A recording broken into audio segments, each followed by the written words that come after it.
Hello, how's everyone doing today? I'm going to be giving a presentation on ADHD in children. This presentation will teach you the different types of ADHD, symptoms of the types of ADHD, factors that may contribute to ADHD, treatment for ADHD, and if you have a child that has ADHD, I'm going to tell you strategies for positive discipline for children that has ADHD. And then also, last but not least, resources to help you if you know someone that has ADHD. ADHD is the abbreviation for attention deficit hyperactivity disorder. ADHD is defined as a disorder that makes it difficult for a person to pay attention and control impulse behaviors.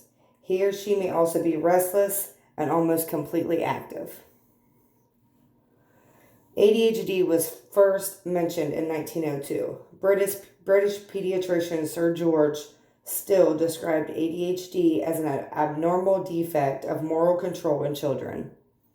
He found that some affected children could not control their behavior the way a typical child would, but they were still intelligent. Children with ADHD may act aggressive, angry, or defiant. Symptoms begin in childhood, but they can continue through adolescent and adulthood. Hyperactivity tends to improve as a child becomes a teen. Problems with inattention, disorganization, and poor impulse control often continues through the teen years and through the adulthood. These are some examples of some kids that have ADHD. There's one right here of the aggression, mood swings, hyperactivity. The three types of ADHD that there are. The first one is the ADHD, which is the attention deficit hyperactivity disorder. That's when your kid is hyper all the time, like they can't sit still. Second one is ADD, which is attention deficit disorder. This is inattentive. This is a kid that, is mostly calm all the time, and it's harder to diagnose the ones that's ADHD. And then you got the combined type, which is the ADHD and the ADD that's together. The symptoms of ADHD often fidgets with or taps hands or feet or squirms in the seat. Often leaves seat in situations when remaining seated is expected. Like they could leave their workplace in the classroom, their workspace, anywhere that requires you to be seated. They can't sit down for too long of a period of time. Often runs about or climbs in situations where it's inappropriate. Often unable to play or engage in leisure activities quietly. Is often on the go, acting as if driven by a motor, so like they're unable to stay still. Often talks excessively. Often blurts out an answer before a question is even completed. Often has difficulty waiting his or her turn. And then they also often interrupt, but butts into conversations, takes things without permission, or takes over what someone's already doing. Now, the symptoms of ADD. Often fails to give close attention to detail or makes careless mistakes in schoolwork or other activities. Often has difficulty sustaining attention in tasks or playing activities. Often does not listen when spoke to directly. Often does not follow through on instruction and fails to finish schoolwork or other chores. Often has difficulty organizing tasks and activities like keeping materials or belongings together. Often avoids, dislikes, or reluctant to engage in tasks that require sustained mental efforts, which is like completing forms or schoolwork or homework. Often loses things necessary for task activities like pencils, paper, crayons, anything that they need for an activity, they often lose it. And is often easily distracted by extraneous activities like doing chores or schoolwork. Now, the combined type, a person with a combined type has to have at least 6 symptoms, and the attention deficit hyperactivity disorder, which is the ADHD, and then they have to have at least 6 symptoms in the attention deficit disorder, which is the ADD. If the person has at least 6 symptoms in each category, they're considered to have the combined type of ADHD. That means they would have both ADHD and ADD as well. Russell A. Barkley, PhD and ADHD expert and co-author of Your Defiant Child, 8 Steps to Better Behavior, states that the majority of children with ADHD struggle with aggression and emotion control. Many children outgrow aggression and defiant behaviors, but it could take 10 years or more. By age 12, their response rate drops to less than half. If you simply wait to see if they outgrow this, then the damage to their lives can be irreparable. Facts. ADHD is one of the most common psychiatric disorders in children in the United States. 11% or 6.4 million children ages 4 to 7 have been diagnosed with ADHD. Factors that could cause ADHD. Current research suggests ADHD may be caused by interactions between genes and environmental or non-genetic factors.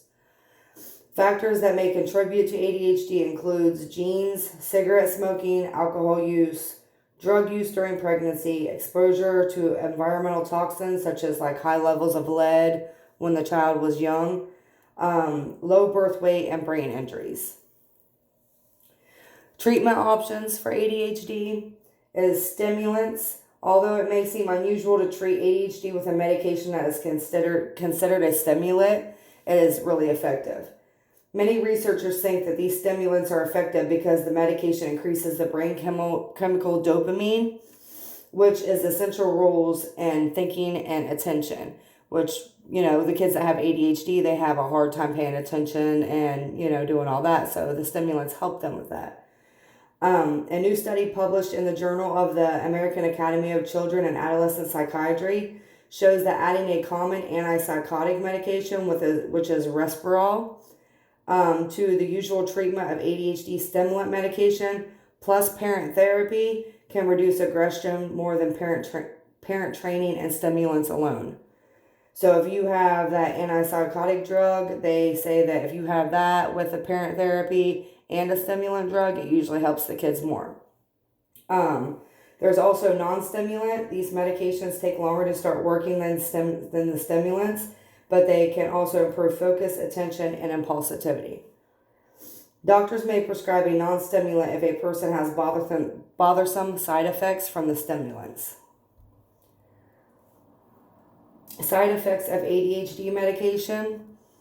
Possible side effects are sleep problems, decreased appetite, delayed growth, headaches and stomach aches, rebound, which is like when they're coming off the medication, then they could become irritable, tics, moodiness, and irritability.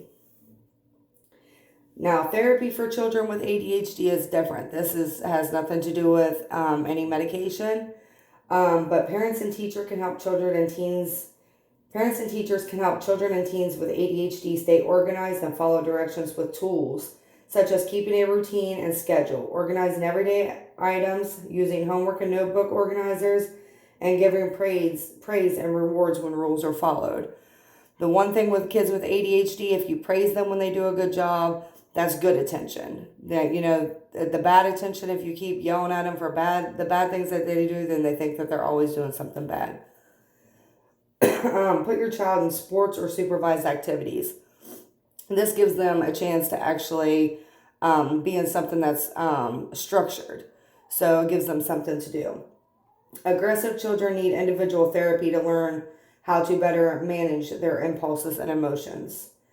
Tutoring can help children improve their academic performance and may also lead to more confidence and less defiant behavior. Never punish a child's behavior outside their control. 8 discipline strategies for children with ADHD. Number 1, provide positive attention. 2, give effective instructions. That means you need to make sure you get your child's full attention and make sure that you have complete eye contact when talking to them. Praise your child's efforts.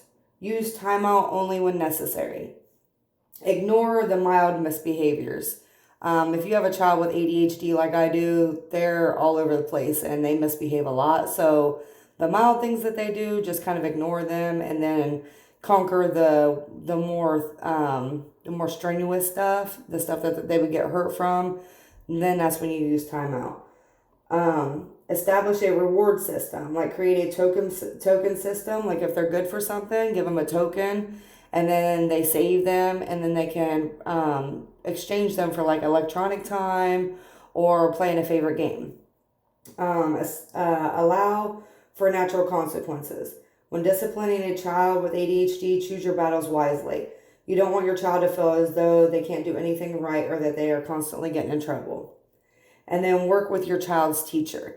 Make sure that you and your child's teacher are actually working together and you guys actually speak openly about what you guys are doing for the child.